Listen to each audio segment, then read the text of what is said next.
MA final political science 5th paper के students, हम इस पेपर में पिछले लेक्चर में पढ़ चुके हैं व्यवहारवाद का अर्थ और व्यवहारवाद का स्वरूप। आज जो हमारा टॉपिक है वो है व्यवहारवाद की विशेषताएं, कैरेक्टरिस्टिक्स ऑफ बिहेवियरलिज्म। जैसा कि आप लोग जानते ही हैं कि व्यवहारवाद के जो प्रमुख प्रतिपादक हैं वो डेविड ईस्टन है। पिछली कक्षाओं में भी आपने इस विषय को पढ़ा है, इस टॉपिक को पढ़ा है, और पिछले लेक्चर में हमने किर्कपैट्रिक के अनुसार भी पढ़ा कि उन्होंने भी व्यवहारवाद की कुछ विशेषताएं बताई थी।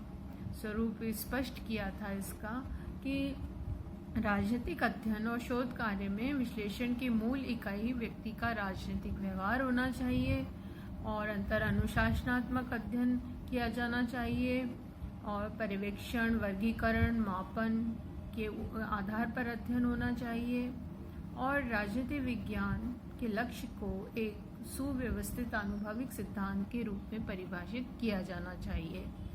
तो पिछले लेक्चर में हमने किर्कपैट्रिक के अनुसार इसके स्वरूप को एक्सप्लेन किया था।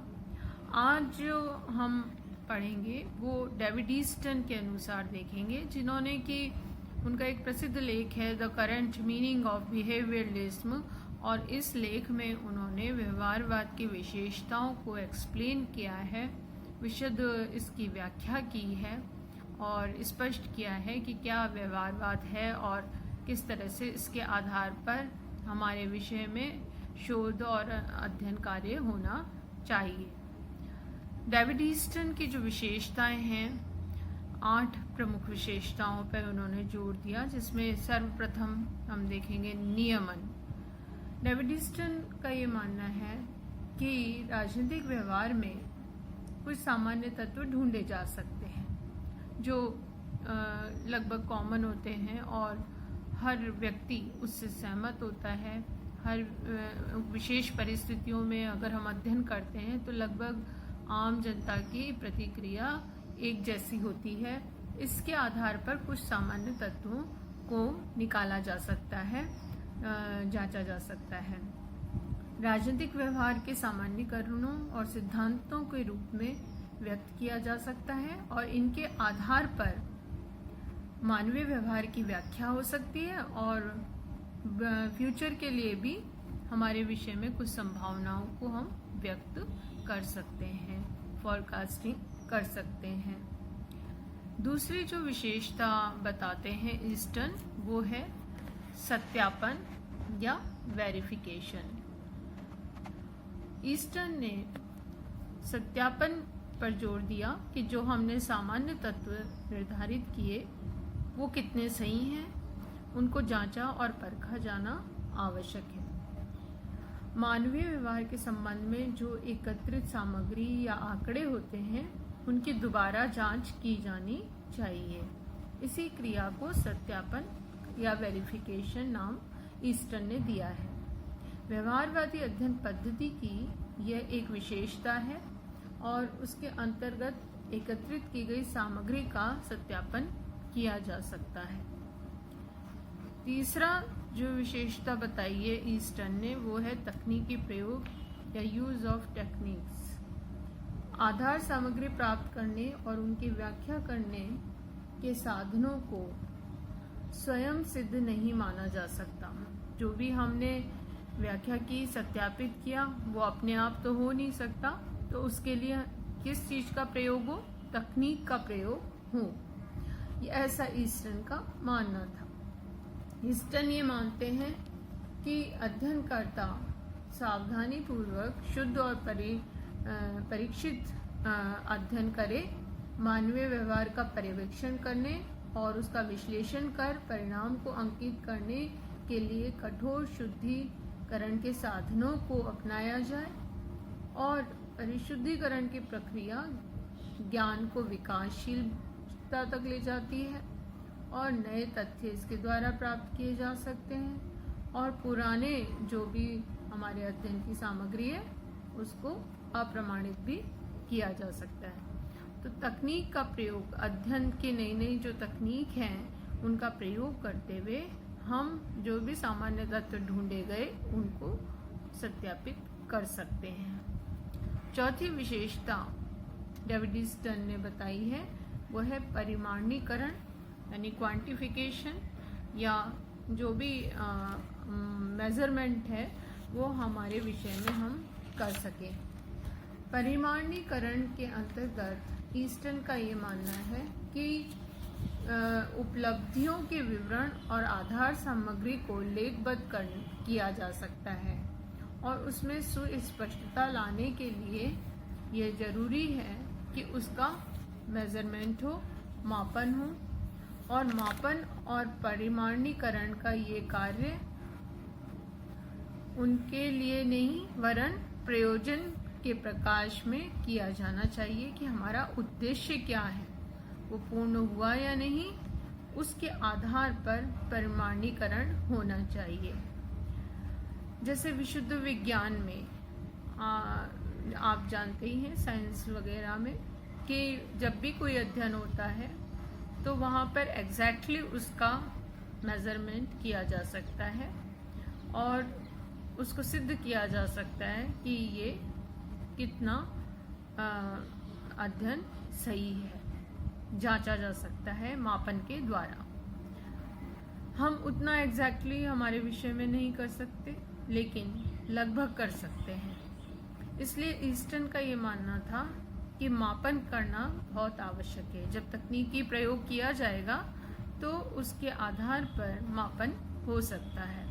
जैसे गणित में आपने सेंटीमीटर या मीटर, लीटर, इस तरह से पैमानों के आधार पर मापन करने का कार्य देखा होगा। राजनीति विज्ञान में हम सेंटीमीटर, मीटर इन पैमानों को तो नहीं मापन के लिए यूज कर सकते, लेकिन प्रतिशत या सांख्यिकी पद्धतियां, ऐसे प्रयोगों के आधार पर हम परिमाणीकरण का कार्य हमारे विषय में कर सकते हैं। इसके पश्चात ईस्टर्न बताते हैं मूल्य निर्धारण, वैल्यू डिटर्मिनेशन, एक और उन्होंने विशेषता बताई है। और मूल्य निर्धारण के आधार पर ईस्टर्न ये स्पष्ट करते हैं कि मॉडल बिल्डिंग की जा सकती है, आदर्श निर्माण किया जा सकता है। व्यवहारवादी मूल्यों की दृष्टि से तटस्थ रहना चाहते हैं, फिर भी नैतिक मूल्यांकन के कुछ मूल्यों और आदर्शों का प्रतिपादन और प्रयोग आवश्यक हो जाता है और इस संबंध में अपनाए गए मूल्यों और आदर्शों को अध्ययनकर्ता के मूल्यों और आदर्शों से अलग रखा जाना चाहिए और सामान्य मूल्य और आदर्श अध्ययनकर्ता के मूल्यों और आदर्शों से अप्रभावित रहने चाहिए।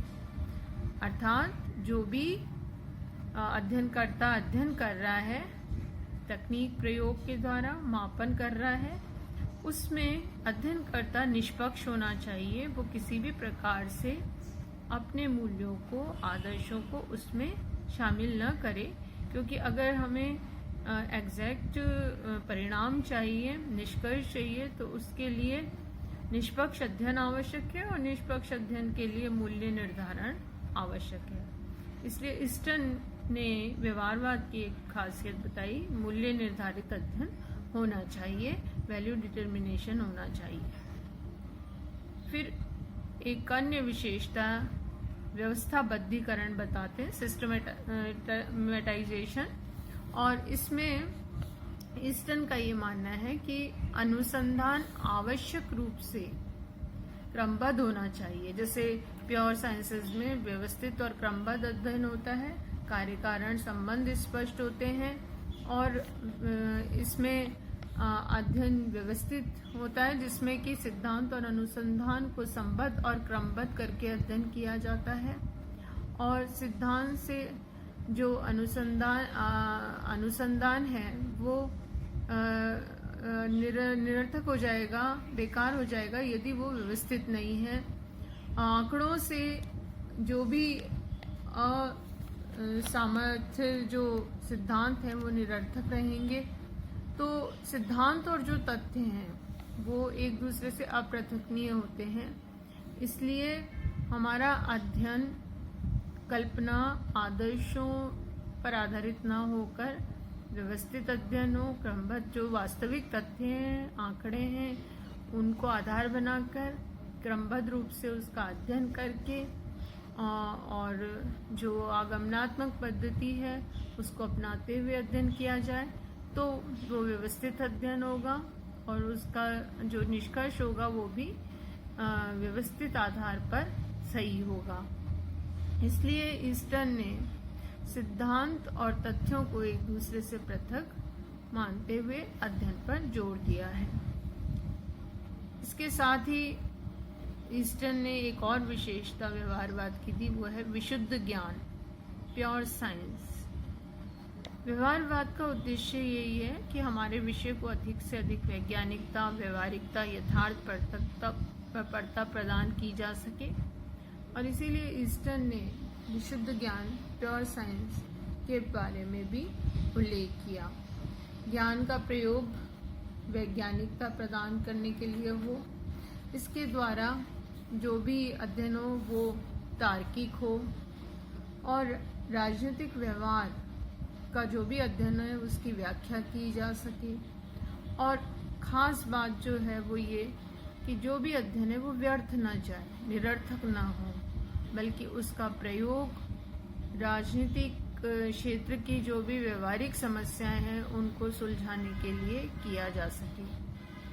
तो उपयोगी अध्ययन होना चाहिए, कहीं उसका प्रयोग हो ऐसा अध्ययन होना चाहिए, कहीं समस्या समाधानात्मक हो ऐसा अध्ययन होना चाहिए। इस तरह के अध्ययन पर ईस्टर्न जोर देते हैं। जैसे कि प्योर साइंस में जब भी कोई अनुसंधान अन्वेषण होता है तो उसका फ़ायदा सभी लोगों को प्राप्त होता है, उपयोगिता होती है, उससे किसी प्रॉब्लम का सॉल्यूशन होता है।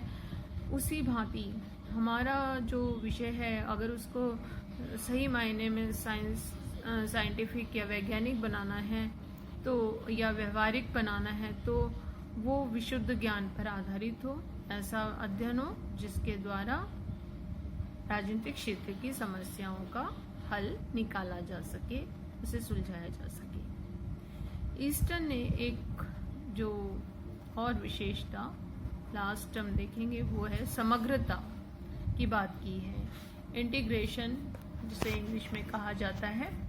और इसके आधार पर वो स्पष्ट करते हैं कि समस्त मानव